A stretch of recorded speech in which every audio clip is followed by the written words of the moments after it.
John had always been fascinated by the mysteries of the past. So, when he got the chance to explore a recently discovered, untouched pyramid deep in the desert, he jumped at it. The locals had warned him about the curse of the tomb, but John wasn't one to believe in old legends.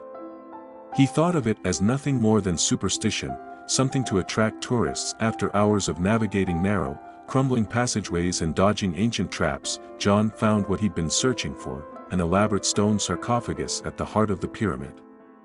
The air was heavy, and the dim glow of his flashlight barely pierced the darkness.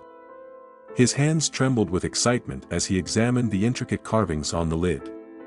They told a story of a long-forgotten ruler, cursed to remain undisturbed for eternity. John chuckled to himself. Eternity ends today, he thought as he began prying open the lid. With a deep groan, the stone shifted, and the stale, dry air of the tomb was replaced by a sudden gust, as if the pyramid itself had exhaled. Inside lay the mummy, perfectly preserved. Its wrappings were still tight around the body, and John could see a faint shimmer of gold threads woven through them. This wasn't just any mummy, this was the find of a lifetime. But as he reached to touch the wrappings, the atmosphere seemed to shift. The temperature dropped, and an uneasy feeling settled over him. Just then, his phone rang, the sudden noise cutting through the heavy silence. John flinched, dropping the flashlight. It clattered to the stone floor and rolled away, casting long, erratic shadows across the chamber. For a moment, he stood frozen in the darkness, listening to his heartbeat pounding in his ears. He fumbled for his phone, but by the time he found it, the call had ended. Relieved, he bent down to pick up the flashlight, but when he directed the beam back toward the sarcophagus, his breath caught in his throat. The mummy was gone, the linen wrappings, however, remained, and they were moving. Slowly, they slid across the stone floor toward him, curling like snakes.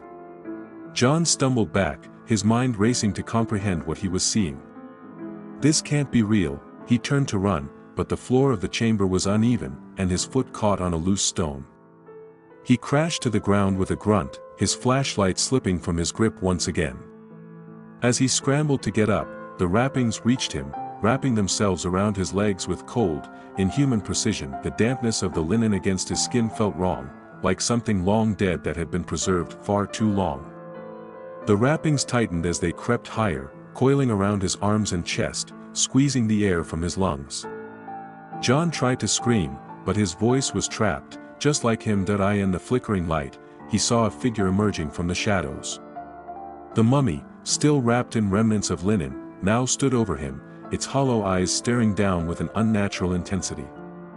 Its jaw creaked open, a low, guttural hiss escaping from the depths of its withered throat. John's vision began to blur as the world around him darkened. The last thing he saw before everything went black was the mummy's face, hovering inches from his, its breath colder than the tomb itself. The following day, a team of archaeologists arrived at the site. They called for John, but there was no response. His belongings were still scattered around the entrance of the chamber, and the sarcophagus had been sealed, exactly as it had been before.